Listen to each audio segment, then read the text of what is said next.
Today's interview of the day brought to you by Mercedes-Benz. Todd has a numerology here, or at least somebody is feeding Todd some numerology. Then we'll get to Reggie Miller. What's your numerology?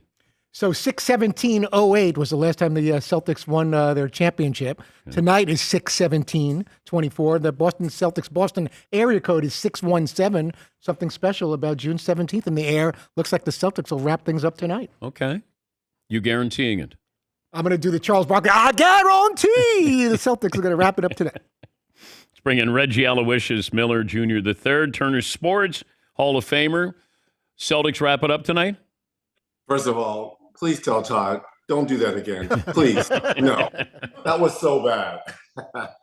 Hey, look, I know everyone's been killing the Celtics over the last 2-3 days because of their Game 4 performance.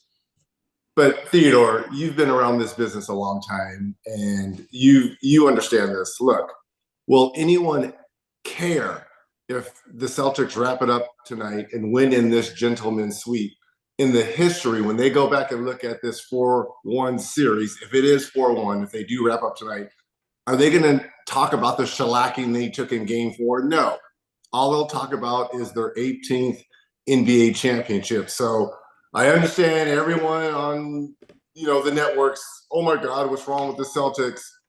Bad game, horrible game. Yes, they thought that the Mavericks were going to cave in and it was going to be a cakewalk. They took them for granted, and the basketball gods showed that, right? That's what the 38-point shellacking was. The question tonight will be, can Dallas make shots and play with that same type of intensity defensively on the road in another closeout situation? That's what it comes down to. But who cares? It's one game, and if these playoffs are any indication of what's going on, when a team gets beat by this many points and this bad, the next night, the team that suffered that loss usually comes back and hands out a shellacking themselves. So to answer your question, yeah, I do think it's over tonight because I just don't think Dallas can sustain that shot making and, more importantly, defensively, because they're targeting Luka, and Luka was better. He was better defensively in Game 4.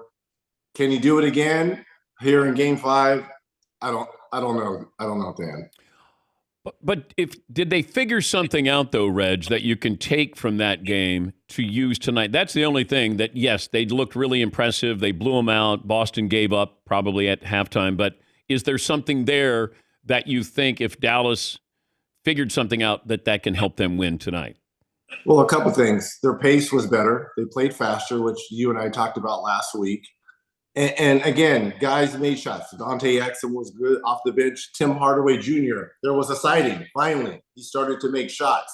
That could help. The thing that the win did for Dallas, it gave them a sense of hope, a little bit of life. Now the heartbeat is beating a little bit.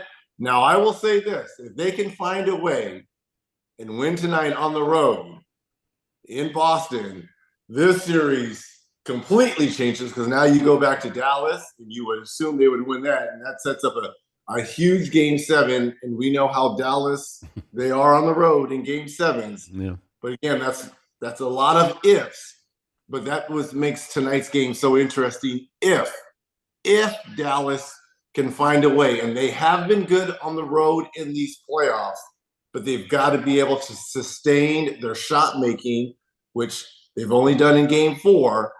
And defensively, can they play that way? When you see players like Luka complaining all the time to the officials, I mean, if I'm an official, I'm not going to give you something, and I'm less likely, because I'm human, I'm not like, here you go again complaining, whining. And you played with guys. You probably had your moments where you were always looking for this. But after a while, it just kind of turns people off. And if I'm an official, why am I going to give Lucas something when all you do is complain about everything, up and down the floor? There's only so many times that you can cry wolf in the game of basketball. And I've said this all along. Luka has not built up any goodwill towards the official. All of them. I don't even think he has a favorite official. Normally, guys have certain officials that they can kind of lean on a little bit, talk to certain kind of ways. I don't think he's built up any goodwill for any of the officials. And it will always come back to haunt not only him, but his team, because you're not getting into the bonus early. You're not getting those 50-50 calls. Yeah. And that's what you want at this point of the season. When you get to the conference finals and the NBA finals, there is always going to be 50-50 calls where the official, if they kind of like you or favorable, you might get it. I don't think Luka's ever getting those calls because it's constant. And it not only hurts him because he is such a great player, but it hurts the team because you're not getting the team into bonus and those 50-50 calls, Theodore. And everybody wanted to anoint, if Luka and the Mavs won, that now he would be the best player in the game, which isn't true. Joker's still the best player in the game. But hey, you win your title, now there's validity in saying you're the best player in the game. I don't know if Luka's really showcased his talents where you look at him and you go, oh, wow, there's something special here. I don't think he's played well. I think he's complained a lot. They're lucky to have one win here, but I would say Joker still should be recognized as the best player in the game. Your thoughts? Agree with you 100%. And also, too, we'll go back to this conversation, too. This point in the season, it's all about attrition. Can you get to the finish line being somewhat healthy? Because at this point, everyone has bumps and bruises. We understand that. But the way he's laboring up and down the court, and we all know that he's really healthy on the offensive end, and he looks like he only has one leg on the defensive end. So he's going to have to, again, and I hate saying this, get in better shape so he can withstand an 82-game schedule. Not that he has to play 82, but be healthy and whole going into the playoffs, where the little bumps and bruises that come along from series to series, they don't affect you if you're fortunate enough to make it to the NBA finals.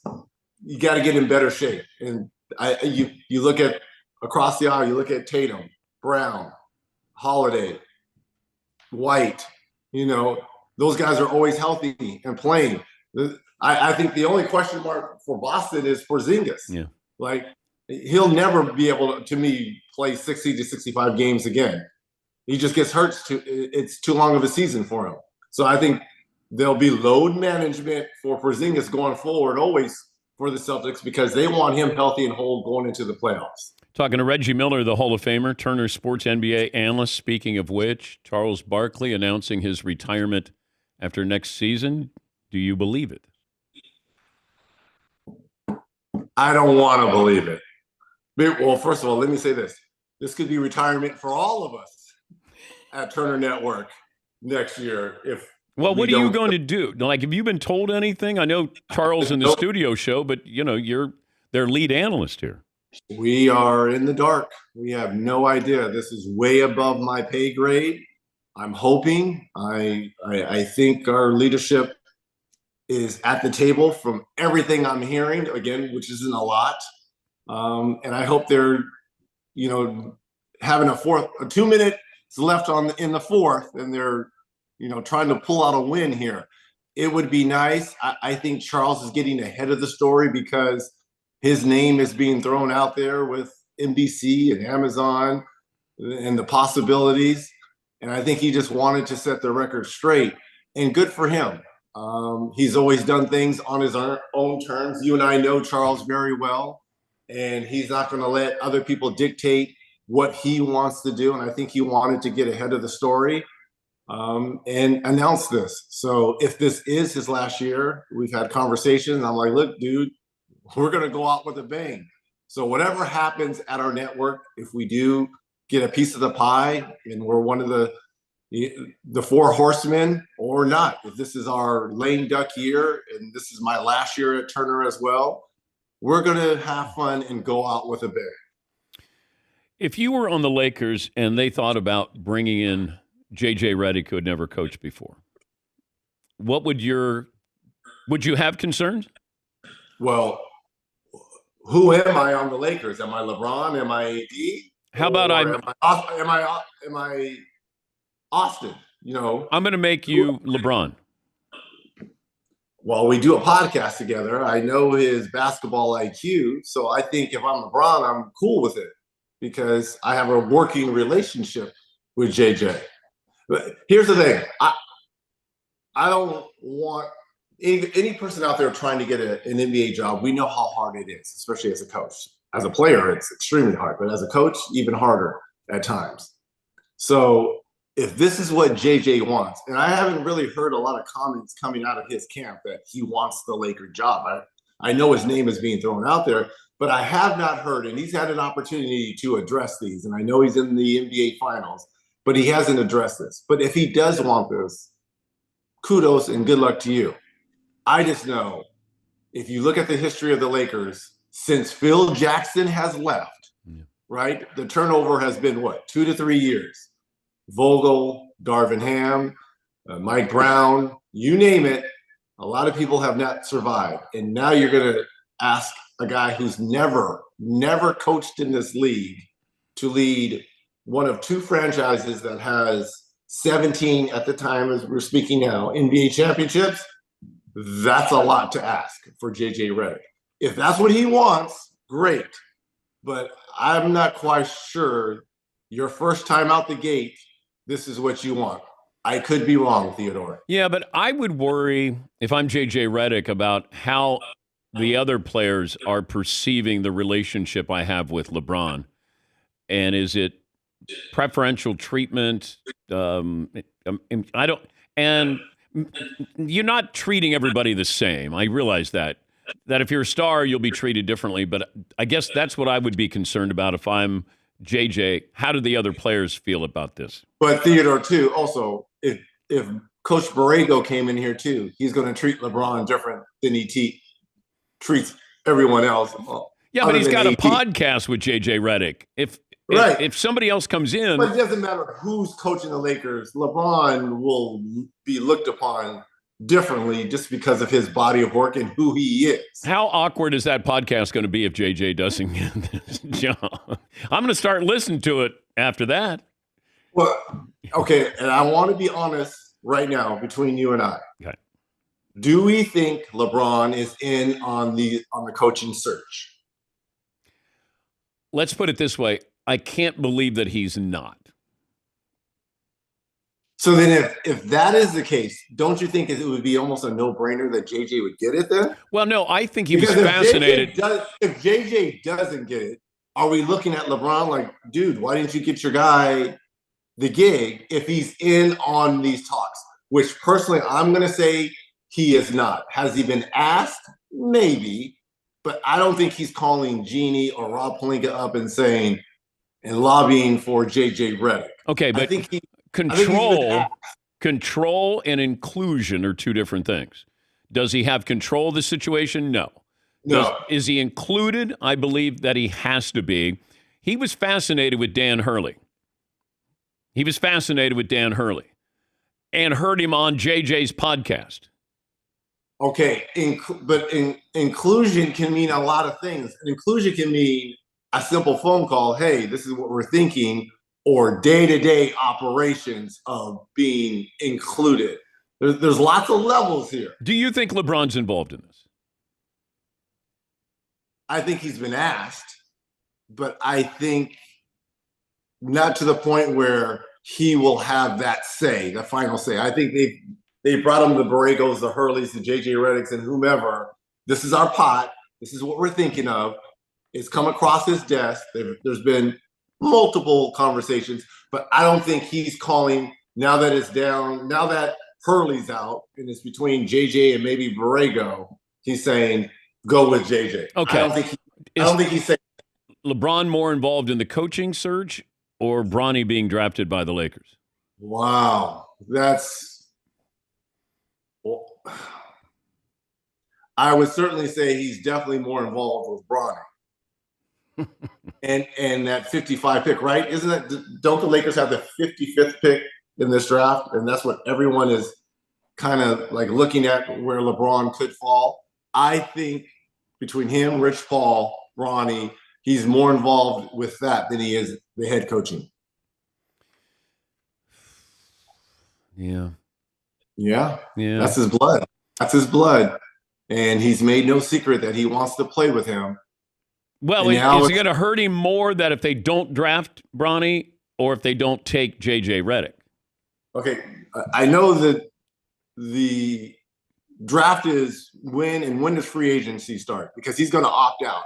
We assume, correct? Which one comes first? Because if they don't draft that, and depending on who drafts Bronny, I mean, a lot of things are in play here. They really are.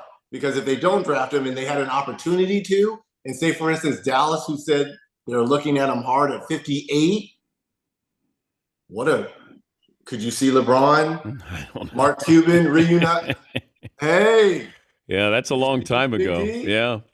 But I think, so June 30th is free agency, and then the week prior you have the draft, like 24th, 25th, or 25th, 26th, something like that. So I guess a lot of it will depend on where Bronny goes, and then free agency. I still think San Antonio would be the best place for him, that you're out of the spotlight. You're on a team that doesn't have great expectations. You have Wembanyama and you have Popovich, and maybe there's a... Are you talking about senior or junior? I'm talking about Bronny. But I think that your learning curve would not be as sharp of an angle, that it would be a slower, hey, nobody's watching the Spurs. Now you get some spotlight on the Spurs. He gets an opportunity to play maybe, younger team, vibe with, Wembanyama. You got Popovich there to help him. Agreed. I just think you go to the Lakers, it feels like he's going to be a G League yo-yo. He'll be like, go down there, play. Hey, we have a nationally televised game. Let's bring Bronny up.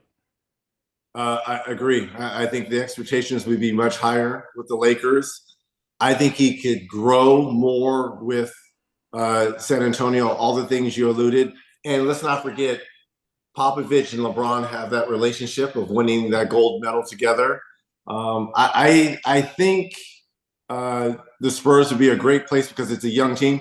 I will disagree with you a little bit because of Victor and the Spurs, they will be under the spotlight. They will be on national television a lot because of the success of Victor. So you will see him quite a bit, but there won't be any expectations of winning. If he goes to the Lakers, we know how the Lakers roll, right? It's championship or bust. And you've got your father, who is a Mount Rushmore type player. I said that Bronny would be taken in the first round, and I risked pie to the face. So, is that an actual bet with my Danettes? Yeah.